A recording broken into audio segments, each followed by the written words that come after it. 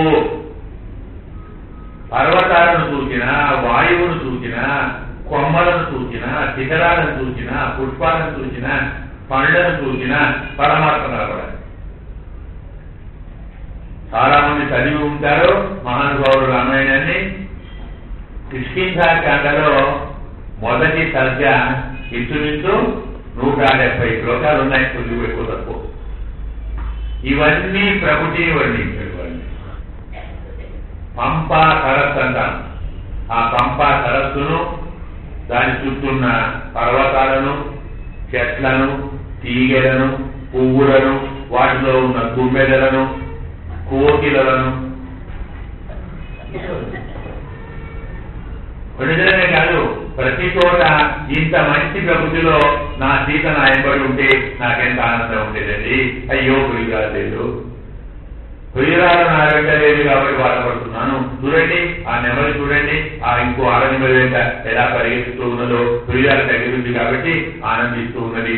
దాని ప్రియురాన్ని రావణాసురుడు తీసుకొని కదా, అందుకు నవ్వుతూ ఉన్నది.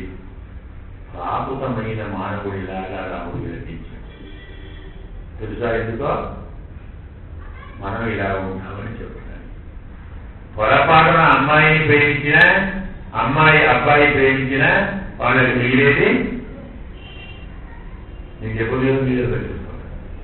ఇదే ఏడుపు తప్ప మరి ఏముండదు. ఒక 3 రోజులు లేదా 3 ఏళ్ళు నువ్వు అమ్మవు, నువ్వు ఊర్వశి, నువ్వు మేనకవు, నాకు దొరికావు అదృష్టపతి అంటారు.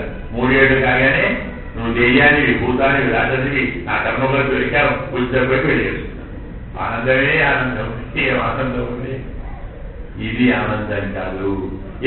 సత్యం ధ్రువం నిత్యం పరమం వ్యోమ శాశ్వతం.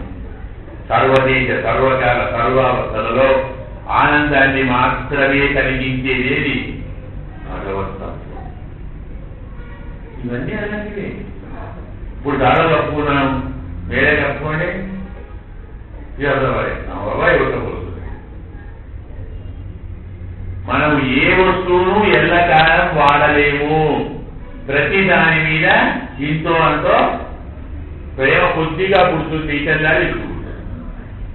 ఎప్పటికీ విసుగు పుట్టనేది ఒక భగవత్ తత్వమే. పరమాత్మ యందు ఉండే ప్రేమే నిత్యము, సత్యము, శాశ్వతము. కాబట్టి జగత్తు మొత్తం పరమాత్మలాగా కూడా ప్రకృతిని ఆరాధించు. ఏమని? తల్లి నీలో భగవంతుడిని చూపు. వాల్మీకి కిష్కింధాకాండలో వరుడు వర్షం బ్రహ్మాండంగా పడుతూ ఉంది. ఉరుములు, మెరుపులు, వర్షం. ఆ వర్షం పడుతుంటే పర్వతాలు ఉన్నాయి, వరదలు ఉన్నాయి. పర్వతాలు ఎలా ఉన్నాయి? పర్వతాలు మనకు అంత నల్లగా ఉన్నాయి, తెల్లగా ఉన్నాయి, పచ్చగా ఉన్నాయి, దాడులు పడుతున్నాయి, వరదలు పడుతున్నాయి అంటారు. వాల్మీకి అంటాడు చదువుకుంటున్న బ్రహ్మచారులాగా ఉన్నాయి పర్వతం. వేదము చదువుకుంటున్న బ్రహ్మచారులాగా పర్వతాలు ఉన్నాయని మనకేమన్నా అర్థమైందండి? పర్వతాలు బ్రహ్మచారులు ఏంటండి? అవునండి, బ్రహ్మచారులు అంటే ఏమి ఏముంటారు? ఎవరికి యజ్ఞోపేతం ఉండాలి, పూజించ జన్మం ఉండాలి, తర్వాత నోటి నుంచి వేద కోట రావాలి. యజ్ఞ జన్మము, యజ్ఞోపవీతము, వేద కోట, మూడే కదా. మూడు ఉన్నాయి పర్వతాలు. పర్వతాలు మూడు అంటారా? మేఘ కృష్ణాజినకర అవుతుంది. పైన మేఘం ఉంది కదా. ఎలా ఉంటుంది మేఘం? నల్లగా ఉంటుంది. ఎలా ఉంటుంది కృష్ణాజినం? మేఘమనే కృష్ణాజినాన్ని ధరించి ధారాయజ్ఞోపవీతిన.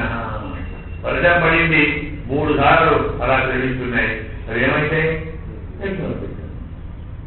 మారుత ఆకూరిత గుహలున్నాయి. గాలి లోపలికి వెళ్ళి బయటకు వస్తుంది. ఎలా వస్తుంది? ధ్వని చేస్తూ వాయు కోట.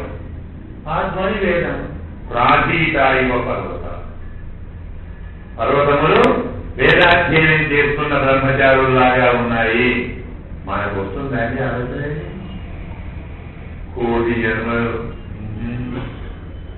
వాడి దయ ఉంటే ప్రకృతిలో ప్రకృతిని పరమాత్మ యొక్క తత్వముగా చూడగలగాలంటే పరమాత్మ కృపే ఉండాలి, వేరే సాధన లేదు.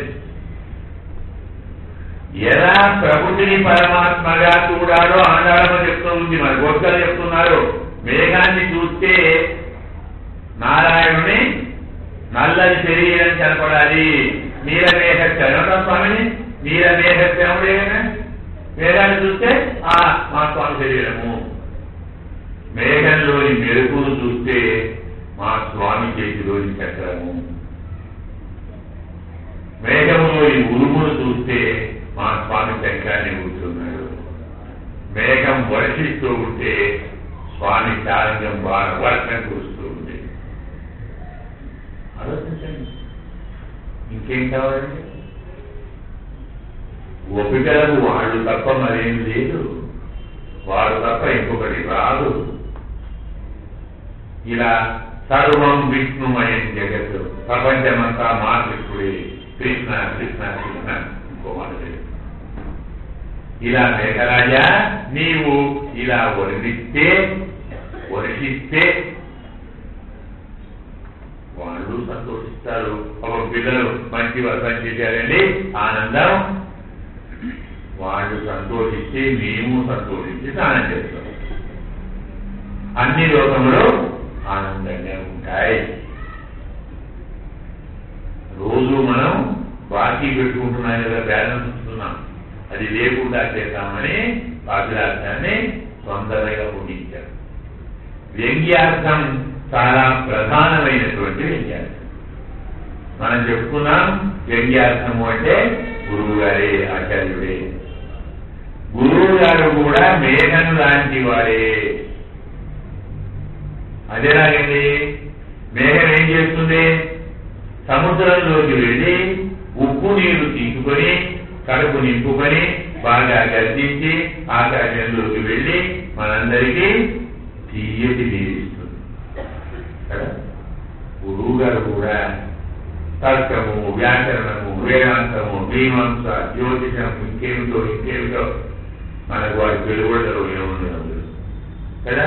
అవన్నీ చదివి అర్థం కాకుండా బుర్రకెక్కించుకొని బుర్ర వద్దలు కొట్టుకొని 10 సార్లు చెప్పించుకొని ఏమో బుర్ర చేసి అన్ని అర్థం చేసుకొని ఏడు పండితుడు ఇంతటి శాస్త్ర పాండిత్యాన్ని సంపాదించి తర్వాత ఏం చేస్తాడు? తాను చదువుకోవటానికి ఎంత శ్రమపడ్డాడో, చదువుకుంటున్నప్పుడు ఎంత కష్టపడ్డాడో, చదువుకొని ఎంత కష్టపడ్డ విషయాన్ని తెలుసుకున్నాడో అంత గొప్ప విషయాన్ని అతి సామాన్యుని కూడా సులభంగా అర్థమయ్యే రీతిలో బోధిస్తాడు. వినేవా? అబ్బా ఎంత బాగుందండి రామాయణం, ఎప్పుడు బాగుంటుంది? గురువు గారు బాగా చెప్తే బాగుంటుంది. గురువు గారు అర్థం కావద్దు అంటున్నారు అనుకోండి, బ్రహ్మ కూడా అర్థం కాదు.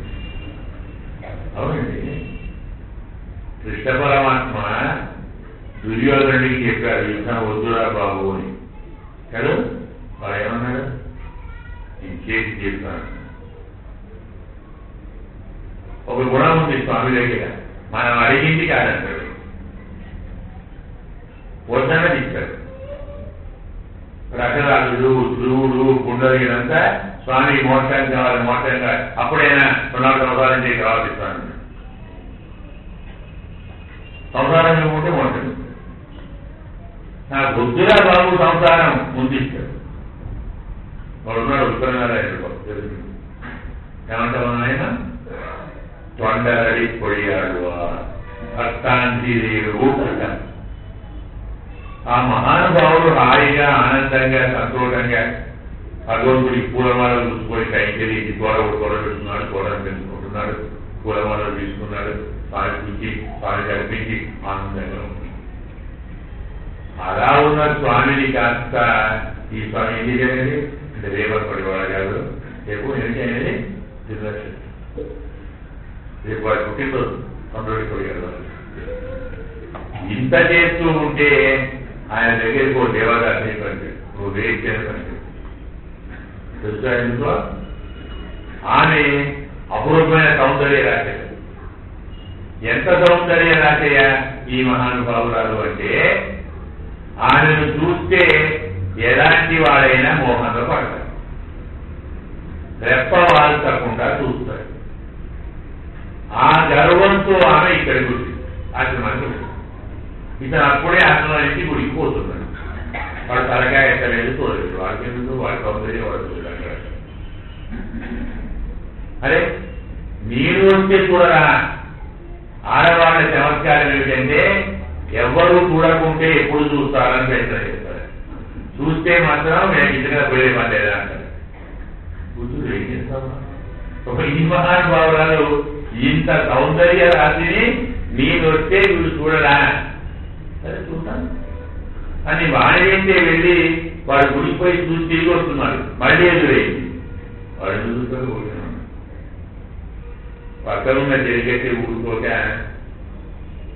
నీ వేషాలు అక్కడ సాగవు, ఆయన రంగడి భక్తుడు, రంగభక్తుడు కాదు, వీడిని తోడు రంగ తీసుకుంటాను, నా భక్తుడిని చేసుకుంటాను, తోడు ఛాలెంజ్. ఎవరు కోరేయండి ఛాలెంజ్ చేయండి, వచ్చి ఛాలెంజ్ చేసి మన భక్తాలుగా ఆయన ఆశ్రమంలోనే ఉండి అతన్ని లోబట్టుకొని విద్యాదాసుని చేసి ఎందుకీ కర్మంతా వాడి చేసేవాడు ఆయన పని. కొద్దిగా ఆయన అంటే వాడు మా ఇంటికి పోయాడు. పోతే తల్లి ఏం తెచ్చావురా? డబ్బులు తేవరా? వెళ్ళాలి కదా, డబ్బులు ఇవ్వాలి. నా దగ్గర నేను వాడలేదు, రకరకాల ఏం లేదు. రంగారంగా రాసి పెట్టుకోమన్నాడు, పోయాడు.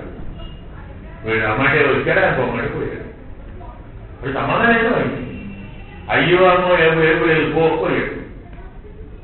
ఇప్పుడు దాని సాగు. ఎందుకంటే శాస్త్రం ఏంటి? సజ్జన సాంగత్యం చేస్తే పరమ దుర్మాలు కూడా సజ్జనలు అవుతారు, తప్పదు. మొదలైతే ఛాలెంజ్ చేసి వాడిని వసం చేసుకోవడానికి ప్రయత్నిస్తే వసం చేసుకుంది, బాగానే ఉంది. వాడితో కొన్నాళ్ళు కాలం గడిచిన తర్వాత బ్రతుకంటే ఇది అన్న జ్ఞానం కలిగింది. ఇలా బతకాలి, నేను తప్పు చేశాను, ఎలాగో వాడిని సేవించారు కాబట్టి నిరంతరం ఆ భక్తుడిని సేవిస్తూ నా జీవితకాలం అంతా నా జీవితం ఆ భక్తుని సేవకాన్ని నేను చెప్తాను దాసులు తలకెదరైంది. వాడిని దాసుని చేసుకుంటా అన్న తల్లి వాడికి దాసులు. భగవంతుని భక్తులతో ఆనందాడుకుంటే ఆయన ఊరుకోడు. చివరి పరిచయం అంటే తల్లి వెళ్ళగొట్టింది వెళ్ళిపోయాడు. ఈ వాడు ఉండలేదు, వాడు లేకుండా తలకింద ఈయనే ఉండలేదు. రంగా పంపిస్తావయ్యా, రంగా దర్శనకు.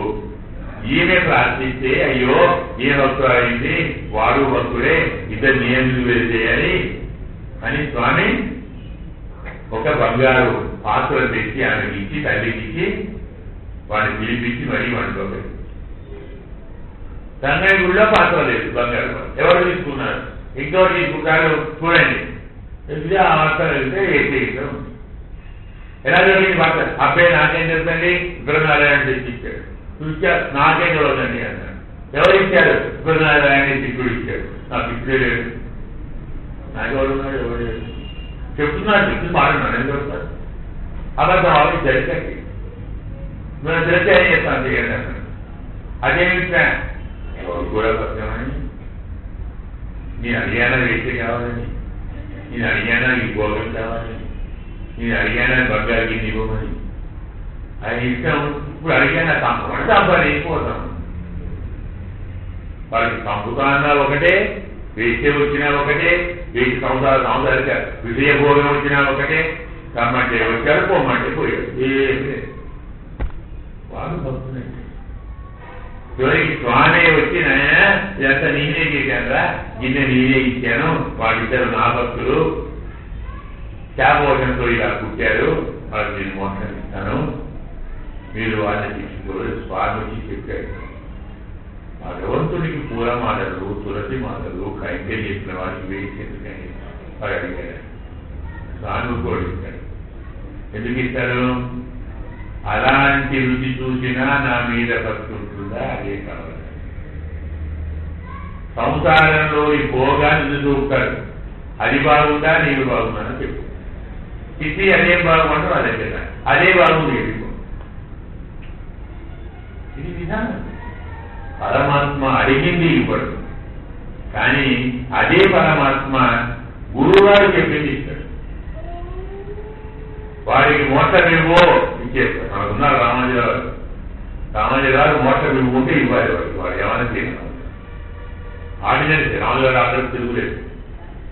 అలా కండిషన్ తీసుకునే వచ్చాడు కూడా. నేను చెప్పినట్టు వింటానంటే ఇంటికి పోతాను.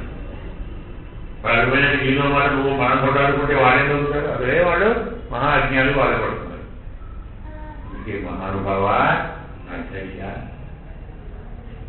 సముద్రంలోని ఉప్పు జలం తాగి మనకు తీయని నీరు ఇచ్చేటువంటి మేఘంలాగా శాస్త్రాల్లో ఉన్నటువంటి అనంతమైన అర్థం కాని గంభీర విషయాలను తాను చదువుకొని మనకు ఆ విషయాన్ని తీయగా బోధించేవాడు గురువు. ఒక్కసారి మేఘం వర్షించడం ప్రారంభించిందంటే సముద్రమా, చెరువా, నద, మరుభూమి అడుగుతారు. అడుగునే గురువు గారు చెప్పడం మొదలుపెట్టి ఒకడు వచ్చినా చెప్తారు, పడు వచ్చినా చెప్తారు, జ్ఞానం ఉన్నా చెప్తాడు, జ్ఞానం లేదు అంత సమానంగా. ఇతరులకి గురువు ప్రాజ్ఞే తథాజ్ఞుడే. గురువు ప్రాజ్ఞుడికి అంటే తెలివివానికి బోధిస్తాడు, మూర్ఖుడికి బోధిస్తాడు. మేఘంలోని వర్షం సముద్రంలో పడితే ఉప్పు నీరు అవుతుంది, ముత్యపు చిప్పలో పడితే ముత్యపు ఉంటుంది, నదిలో పడితే తీయటి నీరు అవుతుంది, బురద గుంటలో పడితే బురద అవుతుంది, జిల్లేడు చెట్టు మీద పడితే గాలి మంచి బూడి అవుతుంది. అలాగే గురువు గారి బోధ ఉత్తముడిలో పడితే మహాపండితులు అవుతారు, ప్రజలకి బోధిస్తారు. మూర్ఖుడిలో పడితే అపార్థం కలుగుతుంది, దుర్మార్గుడు ఉంటాడు. సరిగ్గా వకీలాంబాణిలో పడితే ఎరుడు ఉంటాడు. చెప్పేది ఇదే, గురువుగారు చెప్తున్నారు, కానీ పరిస్థితి అది. ఇలా మనకు చాలా రకాలుగా సమయం ఎక్కువ లేదు కాబట్టి మేఘమునకు ఆచార్యులకు పోలిక ఉంది కాబట్టి ఆదిముడై కన్నా పొరుని కైకలవే. గంభీరమైనటువంటి శాస్త్రీయమైన అర్థాలను నమామ్యహం ఇష్టంగా శృతి సాగరాన్ని చదువులని పరమాత్మ దగ్గరికి వెళ్ళి పరమాత్మలో అనంతమైనటువంటి గంభీర విషయాలన్నీ శాస్త్రాలన్నీ స్వీకరించి పాండిత్యం బాగా వచ్చిన తరువాత ఎవరికి ఏమీ చెప్పొద్దు అన్నా ఊరుకోదు. వాడు ఉండలేదో చెప్పకుండా నాకు మా స్వామి ఇన్ని నేర్పాడు, నేను వాడిని ఇలాగే హృదయంలో ఉంచుకొని ఎలా ఉంటాను, ఎవరైనా వచ్చి చెప్తాను, రాకుంటే వెళ్ళి చెప్తాను. తానే వెళ్ళి చెప్పాడు. మా గురువు గారు ఏం చేశారు, మాకు ఉద్యోగం ఇచ్చి ఆయన నీకు ఉద్యోగం ఇచ్చారు ఎందుకో తెలుసా, 24 గంటల్లో 20 గంటలు నీకు, ఓ 4 గంటలు నాకు ఇవ్వమన్నారు. వాడే నన్ను అడిగాడు. ఎందుకండి? అబ్బాయి ఏం లేదు బాబు, ఉదయం 5 నుంచి 7, సాయంకాలం 5 నుంచి 7. ఉదయం 5 నుంచి 7 శ్రీపాఠ్యం, సాయంకాలం 5 నుంచి 7 భగవద్గీత. ఈ 2 చెప్తాను, ఆ 4 గంటలు నాకు ఇవ్వు, తర్వాత 20 గంటలు నీకు. ఇష్టమైనా చేస్తావా? వారే ఉద్యోగం ఇచ్చి, వారే ఉండడానికి ఇల్లు ఇచ్చి, భోజనము పెట్టి, ఇవి చదువుకుంటా అంటే ఇవన్నీ చేయమని. గురువుకు మన ఇవ్వాలా, మన గురువు ఇవ్వాలా? అది ఇవ్వకుండా అయ్యాడు ఆయనే ఇస్తాడు. మనకు ఏమి చదువుకోవాలో చేసేదండి అడిగేది, మనకేం తెలియవు. అరే వీళ్ళు అక్కడ కూర్చున్నట్టుంది, కొంచెం చదువుకోరా అంత పోషిస్తారు, వద్దన్నా పోషిస్తారు. మనకు తెలియదు అని చెప్తారు, అడుగుతారు. వృధా చాలా గడుపుతున్నావురా, ఎందుకు ఇలా చేస్తున్నావు? స్నానం చేసేటప్పుడు కూడా మాకు శాస్త్రం బోధించారు. స్నానం చేస్తున్నా, కూర్చో స్నానం చేస్తూ తెలుసునా, స్నానం చేస్తున్నా. జలం కాదు, పరమాత్మలో మనం మునగాలి. జలం అంటే పరమాత్మ, శరీరం అంటే ఏమిటి? ఇలా మొదలుపెట్టి ఏం చేస్తాం? ఏదో ఒళ్ళు తోముకుంటావు కదా, ఎందుకు? మురికి పోగొట్టడానికి. మనసుకు మురికి ఉంటుందా, దాన్ని పోగొట్టు. ఈ మురికికి సబ్జెక్ట్ అవసరమో ఆ మురికికి జ్ఞానం అవసరం. ఇది పాటు. అంటే ఏ జరిగి మనం ఆచరించే ప్రతి పనిలోనూ భగవత్ సేవ ఉంది, ప్రతి పనిలోనూ జ్ఞానం ఉంది, ప్రతి పనిలోనూ తత్వం ఉంది. జగత్తును అలా తత్వంగా కూడా కలిగిన నాడు అజ్ఞానం లేదు, ద్వేషం లేదు, దుఃఖం లేదు, మమకారం లేదు. ఇలా మేఘం ఎలా వర్షించకుండా ఉండలేదో గురువు గారు బోధించకుండా ఉండలేదు. ఒక్కసారి భగవత్ తత్వం హృదయంలో చేరితే అలాంటి వాడి ముఖం పరమాత్మ చక్రం లాగా వెలుగుతుంది. చక్రానికి ఏం చేయండి? సుదర్శనం అంటే ఏంటి? చక్కగా చూపేది, కనపడని దాన్ని బాగా కనపడేలా చేసేది సుదర్శనం. కనపడకపోవుటంటే అజ్ఞానము, కనపడుటంటే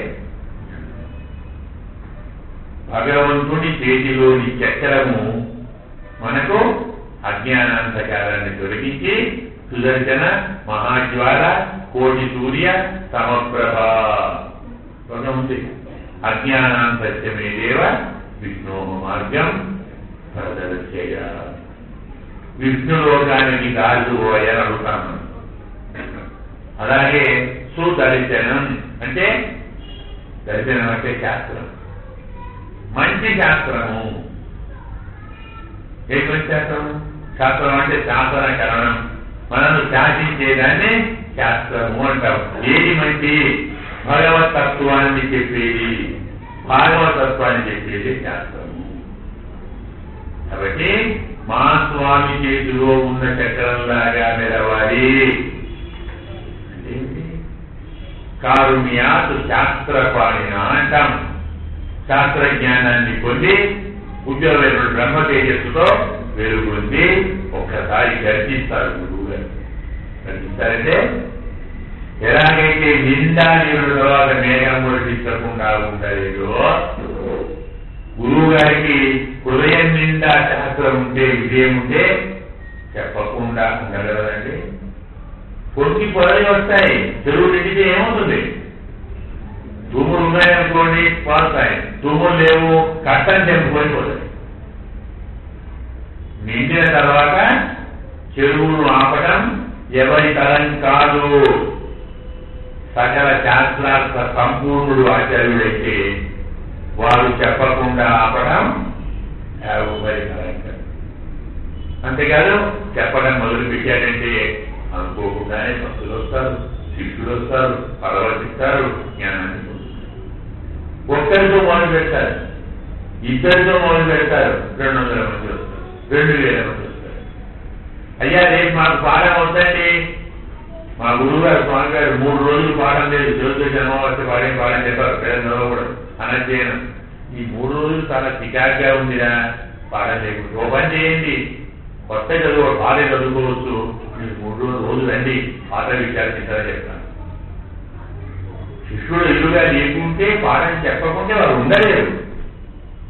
అది పూర్తి, అది శంఖధ్వని. అలాంటి గురువు గారు ధ్వనించాలి. కొడు ఆదేవి గురువంబోలు వైఖరిస్తూ అలాంటి గురువు గారు కూడా పరమాత్మ వంటి దేహంలాగా మనకు గురు సాక్షాత్ పరబ్రహ్మ కదా పరమాత్మ రూపాన్ని కలిగి ఉంటారు. పరమాత్మ శంఖంలాగా, శంఖము ఏమి చేస్తాము? ప్రణవం శంఖం అంటే ఓంకారం, శంఖం అంటే ఓంకారం. ధ్రువుడు తపస్సు చేస్తున్నప్పుడు తపస్సు పూర్తయి పరమాత్మ సాక్షాత్కరిస్తే సాక్షాత్కరించినటువంటి పరమాత్మను స్తోత్రం చేయడానికి ప్రయత్నించుడు మనకి ఏమంటారు వస్తాయి మా ఏడాది స్వామి ఎదురుగా ఉన్నారు, ఆనందం కలుగుతుంది, స్తోత్రం చేయాలి, మాట్లాడతారు. చదువుతానికి ఏడుస్తున్నాడు, వెనకబడి ఏడు వస్తున్నాయి. అయ్యో పిల్లవాడు కదా తన శంఖాన్ని కుడి చెంపకు తగిలించాడు. అద్భుతమైన స్తోత్రం అయితే శంఖం అంటే ప్రణవం, ఓంకారం. శంఖ ధ్వని అంటున్నారు, ఓంకారం యొక్క ధ్వని. ఓంకారం యొక్క ధ్వని అంటే ఏమిటండి? ఓం చెప్పు నా ఓంకారం అంటే ఏంటంటే జీవాత్మ పరమాత్మకు దాసుడు, భగవంతునికి దాసు అనేది శంఖం దాని యొక్క అర్థం. దానికి ధ్వని, ధ్వని అంటే వ్యంగ్యం. వ్యంగ్యార్థం ఏంటి? భగవంతుని భక్తుడికి దాసు. శంఖములాగా ఉనికి ధ్వనించి అంటే భగవద్దాస్యం కంటే భాగవత దాస్యము సర్వోత్కృష్టమని తెలిసి చక్రంలాగా మెరిచి చక్కని శాస్త్రాలన్నీ అధ్యయనం చేసుకొని ధనుస్సులాగా బాణ పరంపరను విడిచిపెట్టి, ధనస్సు అంటే ధనువన్న లేదని ఓంకారమే, అందులోని బాధపడంటే మనమే. ఓంకారము యొక్క అర్థాన్ని పరిపూర్ణముగా తెలుసుకొని జీవాత్మ స్వతంత్రుడు కాదు, తనను తాను రక్షించుకోలేడు, విజయాలకు కాపాడే అవసరం లేదు, బంధువులంతా వీరు కాదు. మనం మొదలు చెప్తున్నానే ఇలాంటి 6 అర్థాలను తెలుసుకుంటే లోకమంతా సంతోషిస్తుంది, మనము కూడా ఆనందిస్తాం.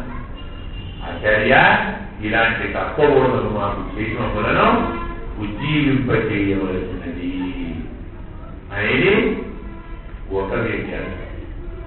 ఒక అంటే ఇంకోటి ఉంది అన్నమాట. ఈ పాఠానికి సాక్షాత్తు భగవద్ రామానుజులనే చెప్తున్నామన్నారు. రామానుజుల వారే శంఖంలాగా ధ్వనించగలరు, చక్రంలాగా నిలవగలరు కదా. పరమాత్మ శరీర నిరంతరం తన మీద ఉంచుకున్నవాడు ఎవరు? ఆచార్యుడు. రామానుజుల వారు తక్కిన ఆచార్యులందరూ భక్తులను కాపాడితే రామానుజుల వారు భగవంతుడినే కాపాడాడు. శ్రీరంగంలో రంగనాథునికి చాలా ప్రమాదం వచ్చింది, ఆయనే కాపాడాడు. మన తిరుపతిలోని వెంకటేశ్వర స్వామి అసలు విష్ణువే కాదు, ఆమె శక్తి అని ఒకడు, ఆమె శంకరులని ఇంకొకడు, ఆయన కుమారస్వామి అని ఒకడు, గణపతి అని ఒకడు, నానా కూడా చేస్తే కానీ స్వామికి శంఖ చక్రాలు స్వామికి ఉన్నవని అందరికీ చూపి అయం నారాయణ సాక్షాత్ శ్రీమాన్ విష్ణు స్వనాథన పశ్చత సర్వేలోకి అందరూ కలిసి పెట్టుకొని చూడండి ఆ స్వామికి ఉన్నాయో చెప్పారు. పరమాత్మ కూడా స్వామి శంఖ చక్రాలు ఇచ్చారు, సమాచారం చేశారు. అందుకే రామానుజుల వారు తిరుపతి స్వామికి ఎవరు? ఆచార్యుడు. రంగనాథునికి ఆచార్యుడు. స్వరూపం. ఇంకో మహానుభావుడికి తండ్రి సెలవుపిల్లి అంటాం, తపస్కుమారుడు అంటాం, వారి కన్యాదానం చేశాడు. మామ, తండ్రి, గురువు. కుదృష్టి కుహనాపదే పతితం కరగ్రహ విచక్షణ విజయతాం రామాంజ. ఆ కాలంలో నాస్తికులు ఇంకొకరు కొందరు మహానుభావులు పరమాత్మకు రూపం లేదు, పరమాత్మకు గుణం లేదు, పరమాత్మకు శరీరం లేదు, పరమాత్మకు గుడి లేదు మొదలుపెట్టారు. మరి అన్నీ లేకుంటే పరమాత్మ ఇక్కడ తెచ్చాడు కదా. మీకు వాడు ఎలా ఉన్నాడు? ఎలా ఏం కావాలి? స్తోత్రం చేయాలంటే ఏముండాలి? గుణాలు ఉండదు. దర్శించాలంటే రూపం ఉండదు. వెళ్ళాలంటే లోకం ఉండదు. ముక్తికి పోతానంటావు, దర్శనం చేసుకుంటానంటావు, స్తోత్రం చేస్తానంటావు, రూపం లేదు, గుణం లేదంటావు. ఇదేం చేస్తారు ఆయన? ఇలా అన్ని వాదములను ఖండించాడు. పాఠండ, శివఖండ, దావదహన, చారువాత కైలాసని, బౌద్ధ ధ్వంస నిరాశ, వాదరపటు, జైనీవ కంఠీరవ, మాయావాది, భుజంగ భంగ గరుడ. ఈ మహానుభావుడే అన్ని వాదములను ఖండించి పరమాత్మ యొక్క పరమాత్మత్వాన్ని స్థాపించినటువంటి మహానుభావుడు. గర్జించారు వెళ్ళి. ఇదే సిద్ధాంతం. పరమాత్మ యొక్క స్వరూపాన్ని తాను దగ్గర ఉండి కాపాడాడు. అందుకే రామానుజుల వారిని ఇందులో లేపుతున్నారనేది రెండవ విజ్ఞానం. ఇందులో అసలు పరమాత్మ ఏమిటంటే ఈరోజు మొత్తం ప్రక్రియ ఓ చక్కని వ్యవసాయ కార్యక్రమం. రైతు ఏం చేస్తారు? విత్తనం వేస్తారు. భూములు ఎన్ని రకాలు? 2 రకాలు ఉంటాయి. నదీ మాతృకములని దేవమాతృకములు. అంటే చెరువు, నదో ఉంటే కాలువల నుంచి నీరు పారించి ఆ నీటితో పండే భూములు ఉంటాయి, వాటిని నదీ మాతృకములు అంటారు. ఏ చెరువు లేదు, ఏ నది లేదు, వర్షం పడితే పండుతాయి, లేకుంటే దాన్ని దేవమాతృకములు. వర్షం పడితే ఎలా పంట పండుతుంది? వర్షపు నీరు పొలం దాకా ఎలా వస్తుంది? ఏం చెప్తాం? వర్షం ఎక్కడ వస్తుంది? మేఘుడు సముద్రంలోకి వెళ్ళి నీరు తీసుకొని బయలుదేరి పర్వతం మీదకి వెళ్ళి పర్వతం మీద వర్షాలు పడతాయి.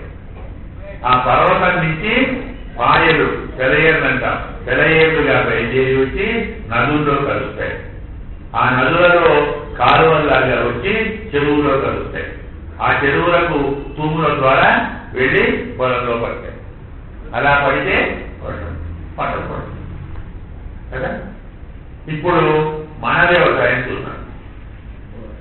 ఏది భూమి అంటే ఇదం శరీరం కౌంతేయ క్షేత్రమిత్యభిధీయతే. ఈ శరీరాన్ని భూమి అంటారు. ఈ భూమిలో పరమాత్మ విత్తనం వేశాడు. అహం బీజ ప్రదర్శిత. ఏంటి విత్తనం? జీవ. జీవాత్మను ఈ శరీరంలో విత్తనం వేశాడు. ఇప్పుడు ఈ విత్తనం ఎండిపోకూడదు, పండాలి. అంటే వర్షం కావాలి. ఎవరు చేయాలి వర్షము? మేఘం ఎక్కడిది అంటే నమ్మాడు వాడనేటువంటి మేఘం.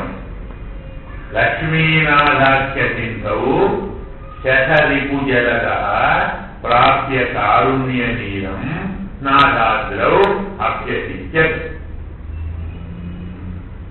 నమ్మాడు వాడనేటువంటి మేఘము శ్రీమన్నారాయణుడు అనేటువంటి సముద్రంలో మునిగి అతని దయాజలాన్ని తీసుకుని నాగములు అనే మహానుభావుల యొక్క ఓ పర్వతం మీద కురిశాడు. ఆ పర్వతం నుంచి 2 సెలయేర్లు బయలుదేరాయి. జలచతురాఘవాఖ్యం పుండరీకాక్షుడు దాశరథి దొరుకుతారు మహానుభావుడు. ఆ 2 సెలయేర్లతోటి బయలుదేరి చక్కగా వచ్చి యతీంద్రాఖ్య కాసారం రామాలు అనేటువంటి చెరువులోకి వచ్చారు.